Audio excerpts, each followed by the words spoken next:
I was innocent, but Ava's first love maliciously forged evidence to frame me for cheating. Bound by a system that held my life in the balance, I could only watch as he invaded my home, taunting me. Every lie meant to destroy my name was his creation. And through it all, on the verge of annihilation, she was the only one I had ever loved. The night Ava didn't come home, it was like I vanished too. She had gone to see her first love and was flat out refusing to answer my calls. I sent a barrage of texts, pleading with her not to do anything reckless, telling her that if she did, I might actually die. And what did she do? First, she deleted all my gaming accounts, then shot me a text, still throwing a tantrum. If you don't come back right now, I'll get rid of your precious husky too. I was losing my mind, completely helpless because my mission had failed. The system had already erased me, leaving not a single trace behind. Ava's first love was back in the country. I've been trying my best to keep the news from her, but she found out anyway and secretly went to meet him. The only thing she left me was a single iMessage. We're just friends now. Don't overthink it. I paced the living room, unable to sit still, a heavy, sour feeling lodged in my chest like a stone. To love your wife for all eternity. That was the objective the system had assigned me. If Ava was unfaithful to our marriage, I would be completely erased. In that moment, I chose to trust her. I'd always had faith in our relationship. But as the night wore on, I couldn't stop myself from calling. She was already drunk, her voice soft and playful. Honey, don't come get me. I know my way home. I'll be back soon, I promise. I had no idea where they were, so I got in my car to find her. I called her over and over, but every call was rejected until finally, she just turned her phone off. My mind went into a tailspin. Okay, now I was panicking. I texted her again and again. If you really can't get over him, we can get a divorce. Just please don't do this to me. I'll die. I'll actually die. The city was a blaze of neon, but I pulled my car into a dark, deserted alley. A cold, mechanical voice echoed in my head. Host, we regret to inform you that your mission in this world has failed. My mind went blank. I clenched my fists and slammed them against the steering wheel. The last shred of hope I'd been clinging to had just been obliterated, but I couldn't accept it. The mechanical voice continued, glitching like a skipping record. Your wife has, as per the penalty protocol, you'll be completely erased before dawn. What I didn't expect was for her to come back in the dead of night. And what I expected even less was to see her first love bringing her home. The door clicked open. Ethan had his arm wrapped around Ava's waist, his voice a low, teasing murmur. Worn out today, huh? Go on inside and get some rest. It felt like a fist was squeezing my heart, and a wave of rage so intense it nearly blinded me. I shot up from the couch, flipped on the living room lights, and blocked their path. Ava, didn't you get enough sleep tonight? Or were you planning on getting some more? She froze for a second. Then her posture stiffened and her expression turned to ice. James, what's with the attitude? I had a little too much to drink, so Ethan brought me home. Even if he'd driven her around the entire city, it wouldn't have taken 3 hours. But arguing about it was pointless. My dark expression only seemed to make her angrier. When did you get so possessive? Are you really going to start suspecting your own wife? Ethan just leaned against the doorframe, eyes half-lidded, watching us fight like it was a primetime drama. I snatched the vase off the coffee table and hurled it in their direction. He's the one who abandoned you to go abroad, remember? Have you also forgotten that you've spent all these years with me? But I pulled my arm back at the last second. The vase flew wide, shattering on the floor by her feet. The sound of the glass exploding seemed to finally snap her out of her drunken haze. She rubbed her forehead, muttering in frustration. I really did drink too much. And Ethan's leaving for good this time, to focus on his career overseas. Besides, that was all in the past. If you were so concerned about my history with him, you never should have married me. Why are you freaking out now?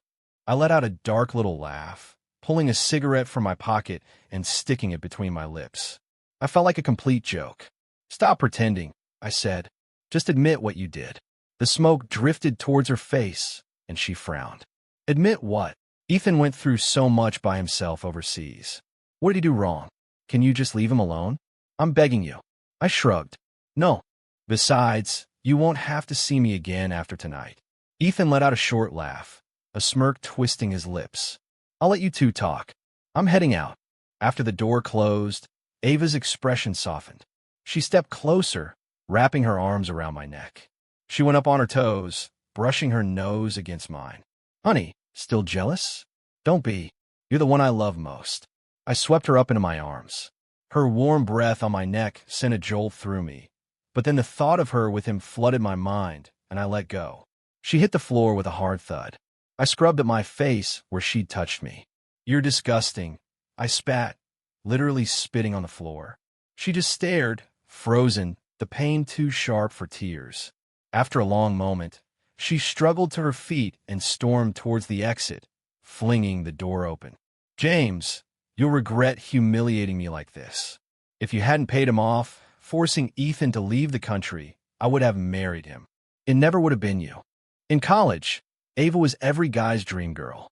She was breathtakingly beautiful and didn't need a trace of makeup. Any elective she signed up for was instantly filled to capacity, with guys crowding the doorway just to get a look. I was one of them. Everyone knew she only had eyes for Ethan. One day, he walked right up to me. You like her too? He asked, shoving a debit card into my hand. Give me enough money to fund my research abroad, and she's all yours.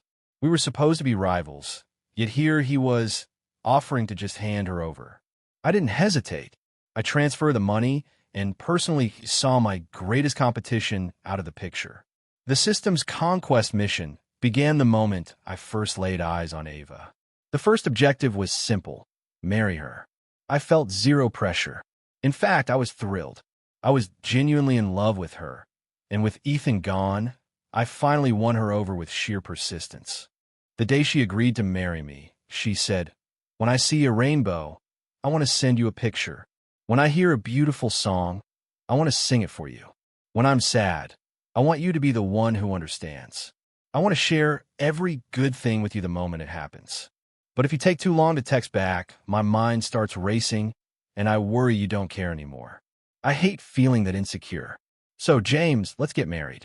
My heart felt like it was going to burst out of my chest.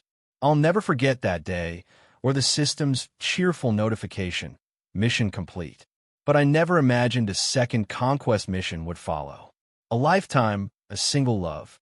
If your partner betrays you, the system will execute your erasure. At first, I figured it was just a test. Society is full of temptations, after all. That is, until I saw the pinned iMessage chat at the top of her contacts. Ethan. That's when the panic set in. She always tried to reassure me with her actions. Thunder rumbled outside as dark clouds swallowed the city, plunging everything into an eerie darkness. She looked up at me with hazy eyes, curled up in my arms, and the air between us grew heavy and warm. I looked at her seriously. If you ever fall out of love with me and want a divorce, I'll grant it. But please, I'm begging you, don't ever be unfaithful. If you do, I will die. She laughed and swore. Honey, I'm not that kind of person. Looking back, it's a joke. Do I have regrets? Yes. I should have divorced her the day I realized she wasn't over Ethan. I could have married a woman in a coma and been better off than facing execution by the system. My company, the one I built from nothing. The numbers in my bank account. My raid team, my online brothers. All my limited edition figures, the autographed footballs, the rare sneakers I'd spent a fortune on. When dawn breaks, I'll never see any of it again. My phone buzzed. An unknown number. James, it's Ethan. Just so, she came me again. You're pathetic, you know that? Can't even hold on to what's yours. Ethan deliberately kept the line open. I could hear Ava getting into his car. Ava, what's with the face? I thought you said you were going straight home. Her voice was sharp. He's acting like a psycho. I don't even want to talk about him. I just want to relax.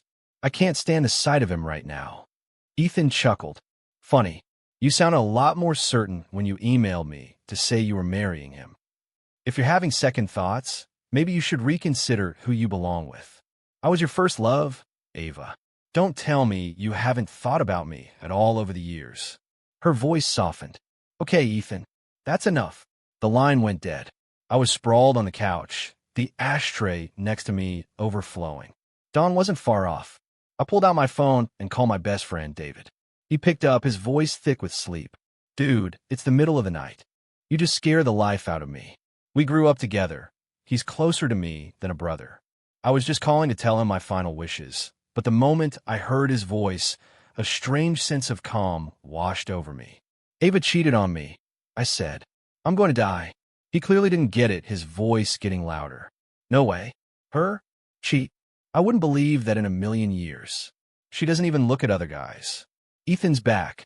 Then divorce her. End of story. You've got money. You're a good-looking guy. You can find anyone. If you don't love her, then she's not worth anything to you. I didn't say anything. I just started listing off the pins for all my bank accounts for the money I'd saved before the wedding. Ava had been so determined to prove she wasn't marrying me for my money that she'd insisted on a prenup. It was for the best. Since I was about to disappear, I'd rather donate every penny than let her have any of it. He was starting to panic. James, what are you doing? Don't do this. I'm on my way back right now. We'll get drunk, completely wasted. There's nothing you can't get through. It's just a woman. Leave her. Hell, make her life miserable. Make her regret it forever. Everyone loves a good revenge story. Just hang on, man. Hang on. Listen to me. I was on my bike all day. I'm chafed so bad I can't even shower. It's ridiculous. Think about all that cash you have. You could be in the Maldives, staring at the ocean, feeding pigeons in London, scuba diving in Australia. A worldwide recovery tour. That's freedom. If I got my heart broken, I'd probably just say, man, I'm tired and move on. You've got a good life, James. Don't waste it. His voice started to crack, and by the end, he was openly sobbing. He knew I'd never joke about this. Ava was the only one who had no idea. I told her again and again that I'd lost a bet, and this was the price, but she never took me seriously. I printed out the divorce papers and signed them. My one last wish was to be free of her. She was still up. She replied instantly. James, are you serious? The morning sun began to filter through the window, pale and cold. My body was becoming transparent, motes of light drifting up from my form. So this was death. Ava, I thought, if the system wasn't about to erase me, I would never have let you get away with this. It turned out the person Ava truly loved was Ethan, and had always been Ethan. She never said no to him. The next morning, she flew with him to Miami for a vacation. They stayed at a 5-star resort, had candlelight dinners on a private beach. They were having the time of their lives. It wasn't until her plane touched down back home that she finally remembered I existed. She sent me an iMessage to pick her up. After waiting arrival for 2 hours, she gave up and took a cab. But when she got home, the house was empty. Ava opened the door of my office. All my things were still there, my clothes still hanging in the closet. She let out a quiet sigh of relief. Then she called my assistant. Put James on the phone. My assistant was quiet for a moment. Mr. Anderson hasn't been in the office for days. Ava's expression hardened. She went straight to the building manager to review the security tapes. The manager looked concerned. His car hasn't left the garage. We have no footage of him in the elevators. The apartment is empty. It's like he just disappeared. I was really gone. Ava didn't file a police report. Instead, she deleted all my gaming accounts and took my husky to a kennel. Then she smashed every single one of my prize collectibles. Finally, she sent one last, spiteful text. I guess I'll just have to box up all your figures and autographs and send them to the dump. I floated there, invisible. If a breaking heart made a sound, the whole city would be deaf. Ethan pushed open the office door, walked over, and rested a hand on Ava's shoulder. Ava, is he still throwing a tantrum like a little kid? Just forget about him. This is our chance to be together. And, I have to go back overseas soon. Ava pulled away, staring at her phone, scrolling endlessly, as if she hadn't heard a word he'd said. Ethan's expression soured. He pulled her back against him, burying his face in her neck. Ava, I've been looking for him too. I'm tired. Ava frowned and shoved him away. If you're tired, go back to your hotel. I'm going to look for him again. Just wait until tomorrow. It's late. You're going to make me worry. No matter what he said, she grabbed her purse and left. He just stood there, rubbing his nose with a wry, frustrated smile. I followed her into the elevator as she texted me again and again. James, what is it you want? Okay, fine, I was wrong. Just come back. I'll apologize, I promise. I wanted to scream at her. Asterisk Ava, stop pretending you give a damn. Just go away. Asterisk, I trusted you completely, and you were still sneaking around with him. What does that make me? I told you if you betrayed me, I would die. You didn't believe me. I should have divorced you so much sooner. Asterisk, she couldn't hear me, of course. She was driving way too fast, and I wasn't even solid. There was no way she could find me. She screeched to a halt on a bridge, put on her hazard lights, and walked to the railing. My non-existent heart clenched. Ava, what are you doing? She simply took off her wedding ring. Honey, she pouted. How long are you going to hide? Please stop this. If you don't show yourself, I'm throwing the ring. There was no response. She stood there for a long time, long enough for other cars to stop, people getting out to plead with her. Then her phone rang. It was Ethan. Ava, stop searching. I have information on James. She rushed to meet him. Ethan tossed a stack of photos onto the table. James went on vacation with an actress. Her name was Anna. He's been spending a fortune promoting her. They look pretty close. The paparazzi have caught them together multiple times. There are bank transfers, too. My guess is he's using this as his excuse to divorce you. Ethan sounded completely sure of himself. I was fuming. Asterisk, bullshit. You should write fiction for a living. Asterisk, Ava silently flipped through the photos, her eyes welling with sorrow. Ethan, go back to your hotel. He put down his drink. I want to stay with you. I know you still have feelings for me. The door's over there, she said. Her eyes went cold, her voice like ice. I'd never seen her speak to him that way. Flustered, Ethan stood up and deliberately stepped on a piece of the broken vase. Blood immediately started to pool around his foot. He hissed, but still moved slowly toward the door. He was betting she wouldn't let him leave. And he was right. A flicker of worry crossed her face. Fina, you could take the guest room. Just clean that cut. She was so naive. It never even occurred to her to ask where Ethan got those photos, that evidence. How would a guy who's been out of the country for years know all the local celebrity gossip? Ethan emerged from the bathroom, a towel slung low on his hips. Hey, Ava, where's the shampoo? Can you get it for me? Without a second thought, Ava got up and opened the bathroom cabinet. What's this? Ethan asked, quickly snatching an unopened box of condoms from the shelf, a suggestive look in his eyes. Shouldn't these be in the bedroom? Ava's expression shifted. James bought those. He stuck them in there. I just said I want to have a baby. Is that a crime? She had promised me that as soon as her career settled down, we'd start trying. We used to lie in bed and pick out names for our future kids. I loved her so much back then. I was so careful with her feelings, always trying to make her happy, just waiting for the day we could start our family. Ethan didn't put the box back. He tore open the packaging and stepped closer to her. So, can I use these? Ava's face flushed. Whatever. The small bathroom was suddenly thick with a charged atmosphere. With every suggestive word he spoke, the air grew heavier. I couldn't watch. Fuck, this stupid system should just erase my soul, too. Asterisk, do whatever you want, just stay out of another man's bed. I have zero interest in watching this. Asterisk, the whole performance was designed to kill me all over again. I fucking regret not taking them both down in my final hours. Ethan used all of my skincare products, put on my pajamas, and then, as if he knew I was there, said with a smirk, "See that? You're a fucking clown, James. The wife you worshipped? She's in my bed now. And all those things you won't be using anymore? I'll be putting them to good use." In that instant, it all made sense. Why Ava could never get over him. He was the one who came to me for the money, and now he has the nerve to claim I forced him out. A goddamn two-faced snake. He even sprayed on my cologne before trying her bedroom door, but it was locked. Ava, I thought you said I could use these. Her sleepy voice came from behind the door. I said do whatever. James never used that brand anyway. Now stop knocking, I'm exhausted. Ethan was furious. He muttered under his breath, as if speaking directly to me, "She'll be mine eventually." Then he stalked back to the guest room. The next day, Ava was dressed to kill. Designer clothes, flawless makeup, and millions of dollars in jewelry. But she outshone it all. She went straight to Anna's talent agency. The office was in an uproar, everyone assuming some A-lister had dropped by. The truth is, I barely knew Anna. We'd worked together on a campaign because her image was a perfect fit for my brand, but that was it.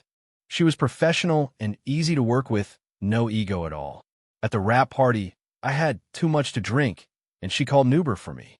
I sent her the money for it the next day. Another time, I was treating the crew to coffee, but she beat me to it and paid, so I just Venmo'd her back. I labeled every single transaction, but Ethan had photoshopped them into his evidence. The guy was a real piece of work. There is something between Mr. Anderson and me, Anna said with a small smile. He's a very good man. Ava let out a cold laugh at Anna's vague response. Is James with you? If he really has feelings for you, tell him I'm willing to set him free. Anna tilted her head, looking confused. Suddenly, the crowd parted and my best friend, David, pushed his way into the room. Ava, I finally found you, he said, holding out a folder. These are divorce papers. James wanted you to have them. Sign. Good man, David, I thought. You finally got through to him. He'd flown in from overseas. I'd left the whole mess in his hands. It helped that he was a lawyer. The room went dead silent. Ava's eyes were glued to the papers. A tiny smirk appeared on Anna's lips. David's eyes were red-rimmed as he yelled, What are you waiting for? Sign the damn thing. You had plenty of nerve when you were cheating on him. Why so quiet now? Playing the victim? You're a real piece of work. The room exploded in whispers. Ava shot him a death glare. Shut up. What are you talking about? I have never, ever been unfaithful to James. David's gaze was chilling. That night with Ethan, you did it all, and now you're going to deny it? You have no shame. My friend James was a fool to ever love you. Ava started to panic. No, I was just drunk. I went home. I saw James there. Get him here. If that's what he thinks, I want to say it to his face. David clenched his fists, his eyes bloodshot. He dropped his head, his voice trembling as he forced the words out. My friend James is dead, and you're the one who killed him. Ava cleared the room, leaving only herself, David, and Anna. She had come here dressed to impress, only to be told that I was dead. She was unervingly calm, not a single tear. Honestly, a part of me had been waiting to see her reaction to the truth. But now, I didn't want to see it anymore. I floated beside her, feeling the utter pointlessness of it all. I was about to drift away when she spoke. David, Anna, tell me where he is. David and Anna glanced at each other. I'm not an idiot, Ava said. If he's alive, I want to see him. If he's dead, I want to see a body. Nothing David said could convince her. Her gaze shifted to Anna. Anna just laid her cards on the table. Look, I genuinely admire Mr. Anderson. And yes, I'm envious of you. But I would never try to steal another woman's husband. Nothing happened between us. Ms. Miller, are you that desperate for a suspect? You're going to pin this on me after we've met a handful of times? I guess he really wasn't interested in women after all. Asterisk Ava, listen to me. My whole life was you. Work and walking the dog. That was it. There's nothing more to find here. Asterisk Ava seemed ready to drop it, but David was still on the couch, sobbing like a little kid. Why won't you believe me? He's really gone. I believe what James told me, she said. I sighed and patted David's back. He flinched as if startled and immediately went quiet. James left a will, David continued, and an email set on a time delay. That was the last straw for Ava. She threw a glass of water in his face. Get out, and stop talking about him like he's dead. Ava was drunk again, holed up in a VIP booth, the table littered with expensive bottles. A crowd of guys kept trying to hit on her, but she angrily sent them all away. Finally, she just bought a round for the entire bar. I knew she was doing it to get at me. It wasn't jealousy I felt. It was fear. The fear that she would finally cross the line, and I would die because of it. Ava refilled her glass and downed it. Annoyed by the thumping bass, she tossed a wad of cash at the DJ and told him to play nothing but slow jams. I floated there, feeling dizzy, shaking my head. Ava, we both know why you're doing this. She laughed bitterly, as if in reply. When are you going to show your face? I've spent a fortune on private investigators and nothing. It's like you just evaporated. Fine. If you won't come back, then I'm really leaving you. Ethan showed up, looking annoyed, and chased the other guys away. Ava, I barely recognize you. He poured himself a drink. Let's be honest. He never loved you that much. We men are all the same. Something seemed to click in her mind. Her voice went cold. Ethan, that night I was drunk. What did you do to me? The color drained from his face, and he couldn't meet her eyes. Ava stood up, trembling, her voice rising to a shout. Tell me, did you drug me? Ethan just waved a hand, his true nature finally showing. Please, you're the one who said you missed me. You asked me to meet. You booked the hotel in Miami, and now you're asking me this? It's pathetic. Ava slapped him hard across the face. I never agreed to sleep with you. I was filled with a profound sense of disappointment. If she didn't still have feelings for him, she never would have gone. Even if nothing physical happened, the moment she chose to see him, she had already betrayed me. Condoning his behavior was a betrayal of our marriage. Wasn't it? Ethan held his cheek, his expression one of disbelief. I'm the one you love, Ava. You're just lashing out because you feel guilty. I came back to help you leave him, but the guy's just a coward, hiding in his shell. Ava fled the bar like a wild animal, tears streaming down her face. Honey, I'm so sorry. Please don't disappear. Please don't leave me. She sprinted all the way home and tore the place apart, desperate to find any sign of me. There was nothing, absolutely nothing. Just before dawn, an email notification appeared on her phone, the one I'd scheduled. Take care of the dog. I'm gone from this world. In the next life, I hope I never meet you. Ava let out a raw, guttural scream, completely shattering. No, people don't just disappear. I don't believe it. I don't believe it. When David let himself in, he found Ava sobbing hysterically. He just snorted. He brought my husky back with him, and the dog was trotting at his heels, tail wagging furiously. We'd found the husky on the side of the road together. He'd been on his last legs, covered in flies. When we got close, he tried so hard to stand up, but just kept collapsing. All he could manage was a weak thump of his tail. It broke my heart. I decided right then and there I didn't care what it cost. We were saving him. He pulled through. I think he knew I was the one who saved him because he was always stuck to my side. Before I vanished, I held him and just cried. He didn't understand, of course. He just gently licked the tears off my face. And I thought, I've spent years doting on my wife, and in the end, this dog is more loyal than she ever was. The money, the effort, the love I poured into Ava, it was immeasurable. Without me, she would have been struggling ever since college. She never would have gotten to where she is today. What did he say? Ava asked before he disappeared. David's face was grim. He said he was bound to some kind of system, and that if you ever betrayed him, it would erase him. Ava, he knew he could die at any second, and he stayed with you. How could you do that to him?